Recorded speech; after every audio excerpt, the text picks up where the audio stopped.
Iran के एक शहर में अली बाबा नाम का एक मजदूर हुआ करता था। वो अपनी बीवी के साथ गरीबी में रहा करता था। अली बाबा अपने गधे को लेकर जंगल में लकड़ी काटने जाया करता था। एक दिन वो लकड़ी काटने जंगल गया, तभी उसे कुछ आवाजें सुनाई दी। बहुत सारे लोग घोड़ों पर जा रहे थे। इतने सारे लोग, यह कहाँ जा रहे हैं? और यह लोग इतने जल्दी में क्यों हैं? मुझे कुछ गड़बड़ लग रही है। देखते हैं क्या माजरा है। अली बाबा अपने गधे के साथ एक पहाड़ी के पास छुप जाता है। वो सारे लोग एक पहाड़ी के पास जाकर रुके। अली बाबा उन लोगों को गिनने लगे। वो 40 लोग थे। उन लोगों ने कुछ भारी सामान अपने घोड़ों से उतारा। अली बाबा को समझ में आ गया कि वो चोर है। उनका सरदार एक गुफा की तरफ गया और चिल्लाया, खुल जा सिम सिम। तभी कुछ अजीब सी आवाज हुई और गुफा के मुंह से वो पत्थर हट गया और सभी चोर एक एक करके अंदर गए अपने भारी सामान के साथ। आखिरी चोर के जाते ही वो पत्थर फिर से अपनी जगह आ गया। अली बाबा को यकीन नहीं हुआ। कुछ देर बाद में वो पत्थर फिर से हिला और सारे चोर बाहर आने लगे। सरदार बाहर आया और फिर से चिल्लाया, बंद हो जा सिम सिम। उस पत्थर ने फिर से रास्ता बंद कर दिया और वो सारे चोर अपने घोड़ों पर सवार होकर वहां से चले गए। अली बाबा नीचे उतरा और सीधा उस पत्थर की तरफ गया। उसने भी वही बोला, खुल जा सिम सिम। वो पत्थर की आवाज के साथ फिर से हटा। अली बाबा अंदर गया। अंदर जो था वो देखकर वो बहुत हैरान हो गया। सोने के सिक्के, हीरे और खजाने यूं ही बिखरे हुए थे। उसने बहुत सोचा और 3 बोरों में बहुत सारा सामान लिया और वहां से चला आया। बाहर उसने फिर से वही बोला जो चोर के मालिक ने बोला था, बंद हो जा सिम सिम। उसने सारा सामान अपने गद्दे पर रखा और घर चला आया। घर पहुंचकर उसने अपनी बीवी को वो सामान दिखाया। उसे भी समझ नहीं आया कि अली बाबा ये सब लाया कहां से। इतना सोना कहां से मिला? अली बाबा ने उसे सारी कहानी बताई। वो सुन के खुश हुई और सारा सामान निकालने लगी। चलो गिनते हैं, हमारे पास कितने सिक्के हैं। नहीं, एक गड्ढा खोदकर इसे छुपा देते हैं। तुम गड्ढा खोदो, मैं तुम्हारे भाई कासिम से नापने के लिए बर्तन लेके आती हूँ।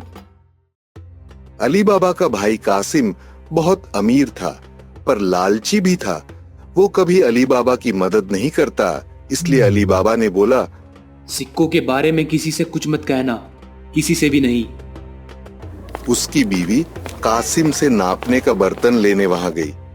कासिम को दाल में कुछ काला लगा तो उसने पूछा, तुम्हें क्यों चाहिए? क्या नापोगे उसमें? अली बाबा की बीवी ने कासिम से झूठ बोला। कासिम को उसकी बातों पर यकीन नहीं हुआ। उसने चुपके से बर्तन के नीचे शहद लगाकर दे दिया।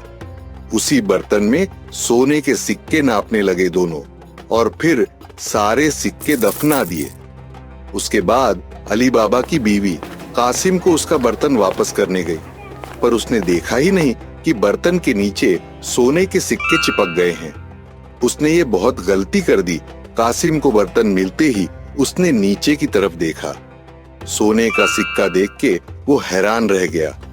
कहाँ से मिला होगा अली बाबा को वो सोना? कासिम को रात भर नींद नहीं आई। सुबह होते ही वो अली बाबा के घर गया और उसे बर्तन के नीचे लगा हुआ सिक्का दिखाया। अली बाबा, तुम सोना खरीद तो नहीं सकते, कहाँ से आया फिर ये सोना? बताओ मुझे। अली बाबा ने उसे सारी कहानी बताई ताकि वो किसी और को इसके बारे में ना बताए। अगर तुम मुझे उस जगह नहीं लेकर गए तो मैं चोरों को बता दूंगा कि तुमने क्या किया। पर कासिम। पर अली बाबा को यकीन था कि कासिम सच में बता देगा, इसलिए अली बाबा उसे उस जगह ले जाता है। वो गुफा इसी चट्टान के पीछे है। अब चलो यहाँ से, कहीं वो चोर दोबारा ना आ जाएं। दोनों वापस घर आ गए, लेकिन कासिम का ध्यान उधर ही था। वो हाथों हाथ 2 घोड़े लेकर गुफा पहुंचा। वहां पहुंचते ही उसने वो अल्फाज कहे जो अली बाबा ने उसे बताए थे, खुल जा सिम सिम। वो पत्थर हट गया और वो रास्ता खुल गया। कासिम को यकीन नहीं आया। अंदर का नजारा वो देखता ही रह गया। इतना सोना देखकर उसका दिमाग हिल गया। जल्दबाजी में उसने अपने बोरों में सोना भरा। जब पूरे बोरे भर गए थे तो वो बाहर निकलने लगा, पर वो तो पत्थर से बंद था और उसे खोलने के लिए जो बोलना था वो उसे याद नहीं आ रहा था। तो वो अपनी तरफ से बोलने लगा, खुल जा टिम टिम, खुल जा समसम, खुल जा टम टम। उसने बहुत कुछ बोला लेकिन वो पत्थर हटा नहीं। वो बहुत घबरा गया क्योंकि उसे कोई रास्ता नहीं मिल रहा था। कुछ ही देर में चोर गुफा के पास आ गए। उनको गुफा के बाहर घोड़े देखकर बहुत हैरानी हुई और सारे चोरों ने अपनी तलवारें निकाली। खुल जा सिम सिम। रास्ता खुलते ही चोरों ने कासिम को पकड़ लिया तो ये चोर हमसे चोरी कर रहा था। और उसे सजा दी। बहुत रात होने पर कासिम के घर वापस न आने पर उसकी बीवी अली बाबा के घर जा पहुंची। उसने अली बाबा से मदद मांगी। जरूर वह गुफा में गए होंगे, मैं जाकर देखता हूँ। अली बाबा गुफा के पास पहुंचा तो उसे कासिम के घोड़े दिखे। तब उसे समझ आया कि कासिम को चोरों ने मार डाला है। वापस आकर उसने अपनी बीवी को सब कुछ बताया। उन्होंने फैसला किया कि ये बात वो किसी को नहीं बताएंगे। कुछ दिनों बाद अली बाबा और उसकी बीवी कासिम के घर रहने लगे। उन्होंने उसका कामकाज संभाला और तरक्की की। वो दिन ब दिन अमीर होते गए। उसी चोरों के मालिक को समझ आया कि दिन ब दिन सोना कम होता जा रहा है, तो उसने एक चोर को नजर रखने के लिए कहा, शहर में जाओ और देखो क्या कोई नया नया अमीर हुआ है और बहुत खर्चा करने लगा है।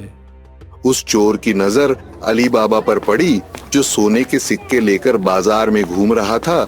उसने उसका पीछा किया। अली बाबा के घर में घुसते ही चोर ने उसके दरवाजे पर एक निशान लगा दिया।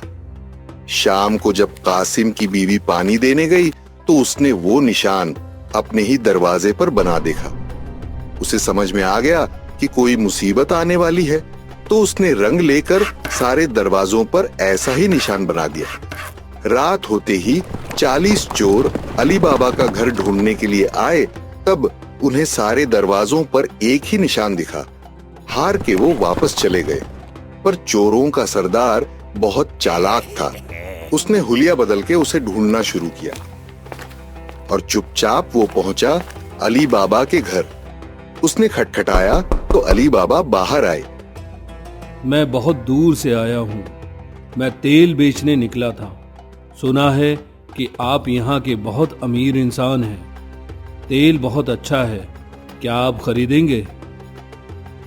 अली बाबा ने चोरों के मालिक को तेल वाला समझकर रात के खाने पर बुलाया। तेल की 40 कूपे लेकर वो अली बाबा के घर पहुंचा। अली बाबा ने उसकी बहुत खातिरदारी करी। अली बाबा ने चोरों के मालिक को रात को रुकने को कहा और उसने हाँ कर दी। जब वो दोनों खाना खा रहे थे, कासिम की बीवी तेल के कूपे देखने गई। उन्हें कुछ सुनाई दिया। क्या हम निकल जाएं?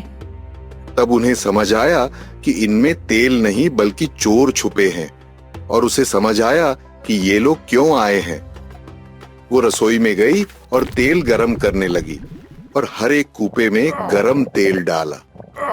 अंदर बैठे चोरों की हालत खराब हो गई और वो कुछ कर भी नहीं सके। देर रात सबके सोने के बाद सरदार चोरों के पास आया। अब निकल आओ। किसी ने जवाब नहीं दिया तो उसने दोबारा बोला, सो गए हो क्या? पर कोई जवाब नहीं मिला। तो उसने एक कूपा खोल के देखा। उसे जो दिखा उससे वो बहुत डर गया। कहीं वो भी ना मारा जाए, इस डर से वो भागा और कभी वापस नहीं आया। अगली सुबह कासिम की बीवी ने अली बाबा को सब बताया। फिर वो बिना चोरों की परवाह किए पूरे परिवार के साथ हंसी खुशी जिंदगी गुजारने लगे।